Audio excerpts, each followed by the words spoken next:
안녕하세요. 이슈 파이터 장진섭입니다. 여러분과 함께 우리 사회 이슈를 알아보고 그 이슈에 대해서 심층적으로 분석해 주실 이슈 파이터를 초청하여 함께 이야기 나눠보는 시간 이슈 파이터. 오늘은 이슈 파이터 대전시의회 김민숙 시의원님과 함께 하겠습니다. 안녕하세요. 안녕하세요. 네. 지난번에 한번 출연을 해주셔서 많은 조회수를 올리고 계셔서 오늘 또 한번 이렇게 초대하게 되었습니다.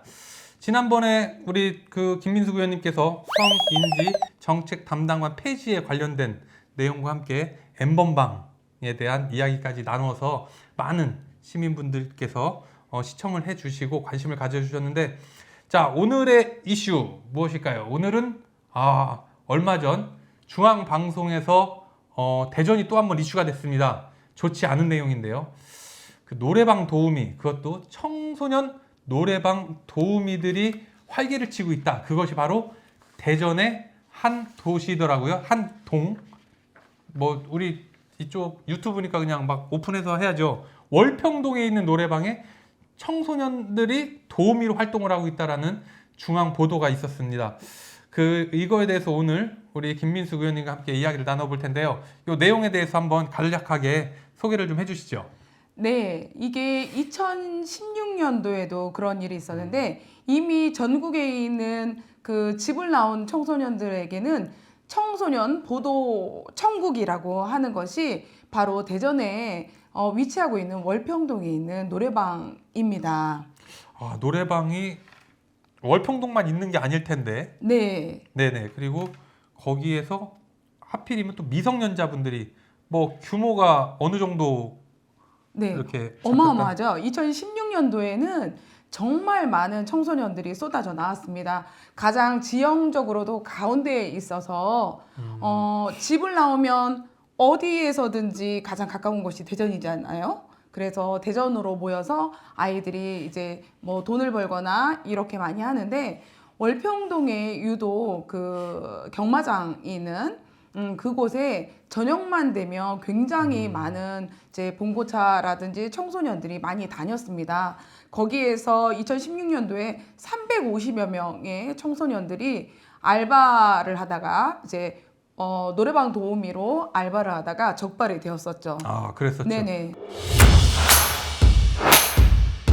근데 얼마 전에 불과 얼마 전에 또 한 번 그게 언론에 났단 말이에요. 2016년도가 아니라 네네. 최근에 또 그런 일이 있었던 건가요? 네, 이번 연도 8월 말 정도에 그 청소년 아이들이 또 대거 많이 쏟아져 나왔습니다. 그래서 어떤 조직원들이 움직이면서 아이들에게 오히려 도움을 주겠다고 이렇게 말을 했지만, 솔직히 도와주고 있다 이렇게 말했지만 사실은 아이들이 돈 버는 것을 갈취하고 이런 문제가 있어서 이미 업주나 또 조직원들, 그 소위 말하는 이제 알선업자들, 그런 네. 사람들이 지금 현재 구속된 상황입니다. 그럼 그 청소년들이 대전 청소년들도 물론 있겠지만 전국에서 대전으로 모인다는 거잖아요. 그렇죠. 그거를 아주 중점적으로 그 사업을 하는 아주 나쁜 조직원들이 있다는 거죠. 네, 맞습니다. 그래서 그 조직원들이 지금 구속이 된 상태고. 네네. 그럼 그 청소년들은 네. 그 청소년들을 관리하던 조직원들이 잡혀갑니다. 네. 잡혀가면 그 청소년들은 다시 또 사회에 내동댕이 쳐지는 게 아닐까요? 그렇죠. 요번에도 사실은 이런 일들이 계속적으로 반복됐었기 때문에 이 피해를 본 청소년과 그리고 어머님이 용기를 내셨어요. 네. 그래서 다시는 이런 일들이 없었으면 좋겠다. 재발 방지 차원에서 이제 JTBC에서 단독으로 취재를 했었는데요. 그때 인터뷰를 통해서 이런 청소년들이 피해를 보지 않았으면 좋겠다라는 간절한 마음으로 호소를 했었습니다. 대전에서 활동하고 있는 우리 청소년 많은 단체들이 있지 않습니까? 네네, 맞습니다. 대전시에서 교육청에서 여러 군데에서 하고 있는 그 청소년 단체들이 모여서 대전 위기 청소년 지원 네트워크 네네. 맞나요? 네, 대전 맞습니다. 위기 청소년 지원 네트워크 위청넷, 네. 줄여서 위청넷이 지금 그 청소년들을 위한 활동을 하고 있다고 하는데 어떤 활동들이 지금 이루어지고 있는지 잠시 설명 부탁드리겠습니다. 네, 위청넷이라고 부르는데요. 21개의 단체가 이번에는 같이 함께 보도 자료를 내고 또 성명서를 또 내기도 했습니다. 논평문에 읽어보면 대전 경찰은 불법 보도 업체 및 노래방 업주들을 강력하게 단속하고 피해 청소년에 대한 연계 절차를 강화하라 이렇게 이야기했는데 2016년도에도 350여 명의 청소년들이 쏟아져 나왔는데 이 아이들을 어떤 법적인 보호라든지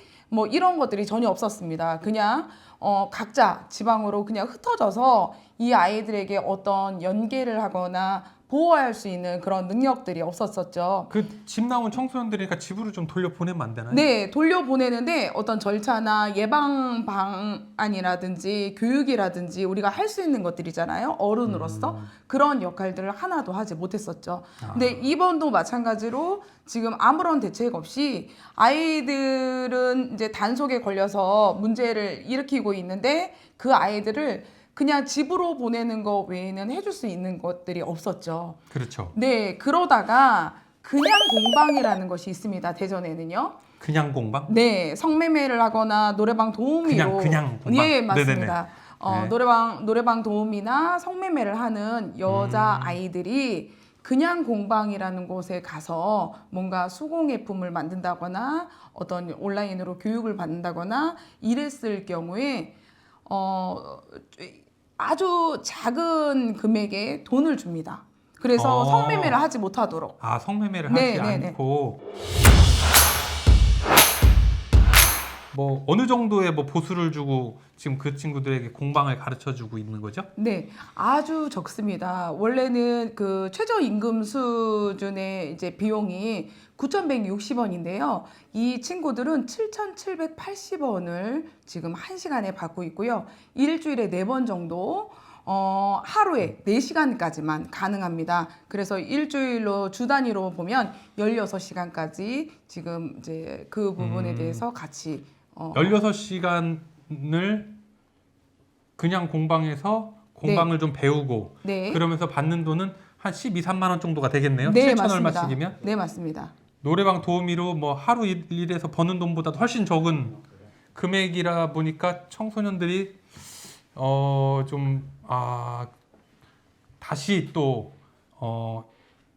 부득이하게 다시 또 그렇게 나쁜 쪽으로 흘러 들어갈 수 있을 가능성이 높네요. 그렇죠. 왜 그러냐면 하루만 일을 해도 사실 벌 수 있는 금액입니다. 여자 노래방 도우미를 가면 하루에 5만 원을 받거든요. 근데 5만 원 중에서 네. 15,000원은 업주에게 알선한 사람에게 가고 실제로 청소년 아이들이 받는 금액은 35,000원 정도 돼요. 그런데 35,000원 곱하기 몇 한번 해보세요. 그러니까요. 네, 4시간만 있으면 사실은 일주일 동안 벌 돈을 다 벌 수도 있는 거죠.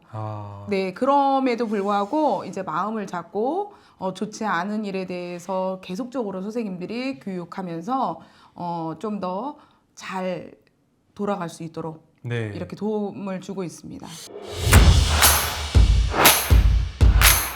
저도 그 위기의 청소년들에 대한 보도 자료를 봤습니다. 보도 자료도 보고 네네. 뉴스도 봤는데 이 친구들이 막 성폭행을 당하고 뭐 이랬다고 해서 저는 나쁜 손님들이 있구나. 저는 이렇게 생각을 하고 봤더니 이게 보니까 그 알선하는 사람들 그리고 그 노래방의 주인들이 성폭행을 하고 네.